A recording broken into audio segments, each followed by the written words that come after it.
Now, gents, I know for a fact there are tons of regular guys out there who are questioning whether or not they are actually men. And I'm not referring to the big gender debate going on right now in society and how people identify. No, what I'm talking about are guys that have never had manhood conferred upon them by a group, by a society, by an experience, and they're wondering, hey, am I the real deal? Do I have to go through something? At what point am I truly a man? Are you a man when you leave home? Are you a man when you get a job, when you get your first paycheck, whenever you drink your first beer, if you lose your virginity? Probably not all those together, but I think you guys get the point. At what point, where is the rite of passage for you to become a man? Now, rites of passage have been around for thousands of years. They've been studied by anthropologists, and the big thing that brings them all together is the change in status of the individual when they go from one group to another. And on a side note, studies have shown that increased suffering can increase the affinity that people have for certain groups. Which, if you think about it, explains a lot for anyone that's gone through a boot camp, anyone that's gone through a grueling college experience. You oftentimes form friendships and bonds that last you a lifetime. So that takes me to the first thing that separates a man from a boy. Boys are sheltered from failure. Men endure it. Here's the deal. Children are protected. Men are the one that do the protecting. Because let's face it, life is tough. But men, they develop this grit, this passion, this perseverance that enables them to stay on focus to accomplish long-term goals. Boys and children, on the other hand, they're like water. They're going to go down the path of least resistance. A man develops his inner Invictus. We're talking about the unconquerable spirit that lives and is built within a man that he develops over time. And that's the key term here. It's built. It's developed. It's not something that we are born with it, although some of us, it seems that they are. But no, over time, you can build up that resistance. It's like a callus that you've got on your skin. You put in the work, you put in the effort, you are going to develop the protection. The next difference between boys and men, boys act tough. Men are strong enough to seek help when they need it. I get it. A lot of us have been told that, hey, you need to tough it out. You need to be able to do this on your own. You don't need to rely on anyone. To be honest, gents, that is a bunch of BS. Personally, I've got anger issues. When I get frustrated, I physically want to hit things. This is probably from when I was a kid. Growing up, you got the belt, you got the paddle. We were screaming and yelling at each other. I have to say, I kind of beat up my brother a few times. Now, but seriously, gents, if you're dealing with issues, you need to check out today's sponsor, BetterHelp. Now, gents, if you're not familiar, BetterHelp is the world's largest therapy service, and it's 100% online. Now, personally, gents, I've used BetterHelp. I had a great experience, and what I love about it is you can tap into their network of over 25,000 licensed and experienced therapists who can help you with a wide variety of issues. Seriously, gents, to get started, you just need to go over to their website and answer a few questions, really about your preferences in therapy and what do you want. With this information, BetterHelp then matches you with a therapist that suits your particular needs. You can then talk to this therapist however you feel comfortable. You want to get on the phone, you can do that. You want to do a video call, you can do that. You want to talk via text, boom, they've got you covered. And if it's not a great fit with you and your therapist, you can switch to another therapist at no additional cost. Gents, with BetterHelp, you get the same professionalism and quality you expect from in-office therapy, but with a therapist who is custom picked for you, more scheduling flexibility, and a more affordable price. So gents, to get 10% off your first month of BetterHelp, use the link in the description of today's video. That's BetterHelp, BetterHelp.com/realmenrealstyle. Again, gents, I've used the service. It's an awesome company if you are dealing with issues. Remember, it's okay to get help. Now, the next difference between a boy and a man, this one is very deep, philosophical, but it's perhaps the hardest and most important point on this entire list. And that is, you need to take the time to develop and build yourself into the person, into that individual you want to be. Because boys, they're told what to do by our parents, teachers, those around us, older brothers, siblings. We go in the direction that we're molded. And hopefully you've had some coaches, maybe you've had some parents, you've had somebody that has pushed you in the right direction. But here's the thing. It is your choice as you become a man about which direction you want to go. Yes, you may have pressure exerted by your parents to become a doctor, but if you're in your mid-20s, you still can change this up. I know people that have become full-on doctors and then a year later decide, you know what, this isn't what I want to do with my life. I'm going to go in a different direction. And their parents are against it. Their family is maybe not too happy about this. But here's the thing. A man has to make his own choices when it comes to the person that he becomes. I know for me, one of the best decisions I made as a young man was to challenge myself. Joining the Marine Corps, going off to college in another state that I didn't know anyone or anything that they were doing, starting my own business.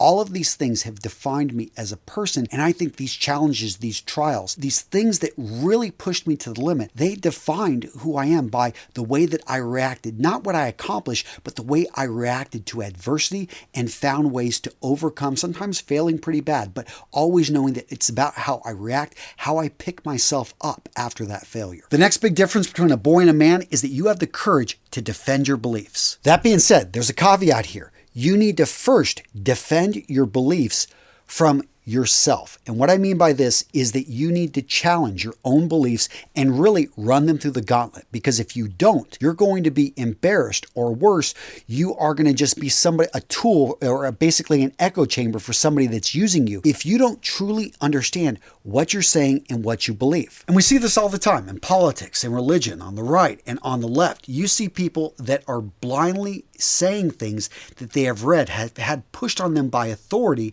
and they're pushing it out like it is the truth, and they're trying to push it on others. And these people, they're zealots, and that's what you want to avoid. You want to think for yourself. And I'm not saying you can't have a strong religious belief, or you can't have a strong leftist view, or right, whatever it is, the view you have. Make sure that you've ran it through the gauntlet, that you understand, better yet, your opponent, and you understand why they think, and you have empathy for why they think the way they do. You're not seeking to change their mind. What you're seeking is to help them understand what you see and to understand them so that you can at least live peaceably next to each other. Now, gents, if you're enjoying today's video, do me a favor and smash the like button. When you engage with these videos, more men are likely to find them. I appreciate it. And seriously, guys, I think this is a good video. More guys need to find it. So by reacting, by engaging, by leaving a comment for the algorithm, you help this video reach more people. The man who doesn't read has no advantage over the man who cannot.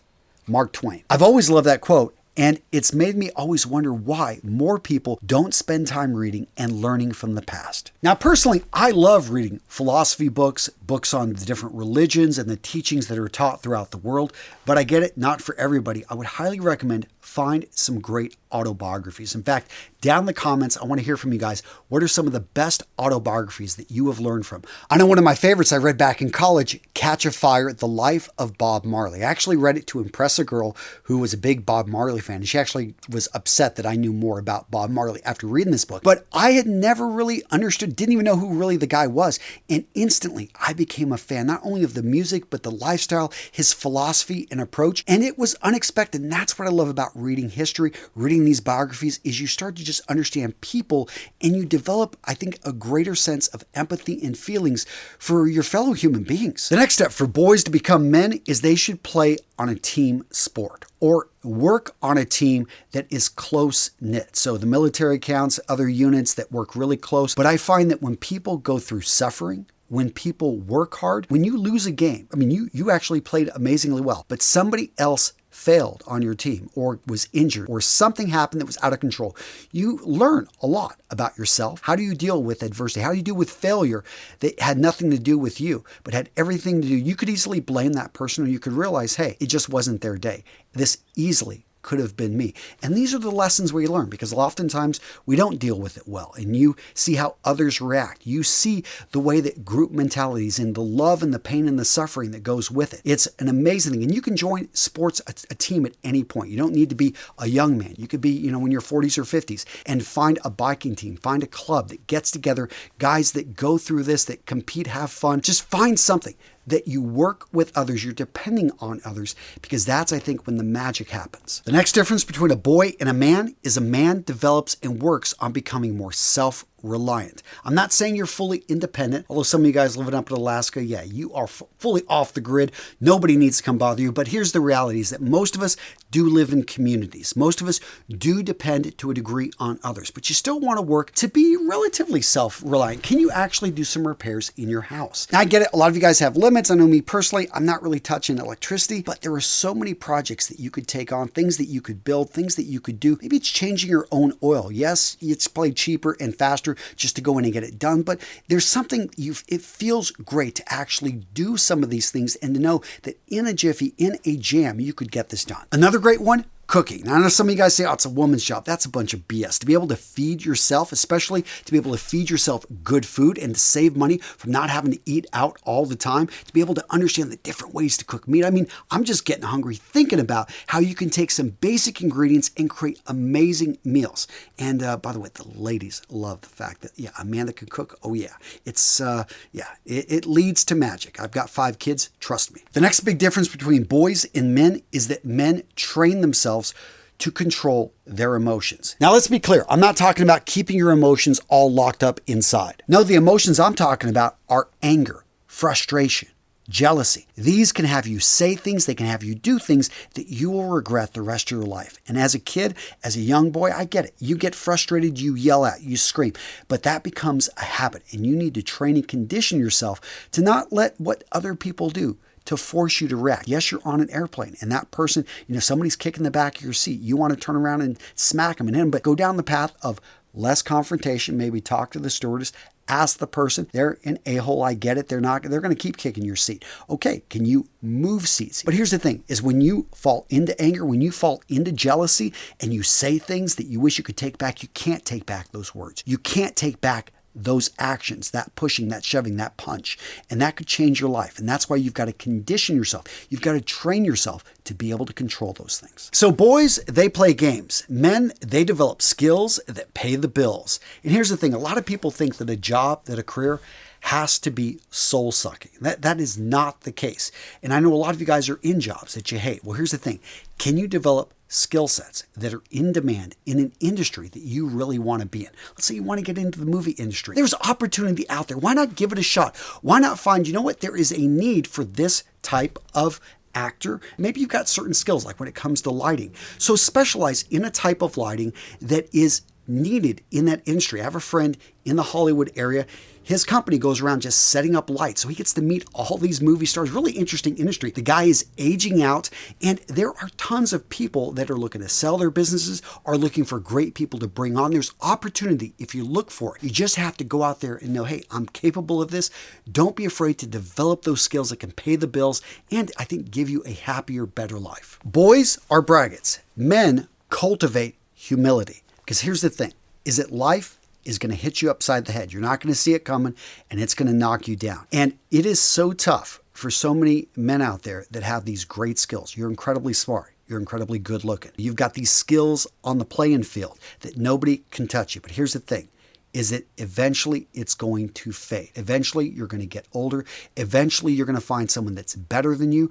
You're going to have some type of injury which is going to take that skill away. Life is going to hit you hard. And what you want to work on is being humble. I'm not saying that you can't be confident. I'm not saying that you can't go out there and kick butt and have great success. But what I am saying is to remain humble.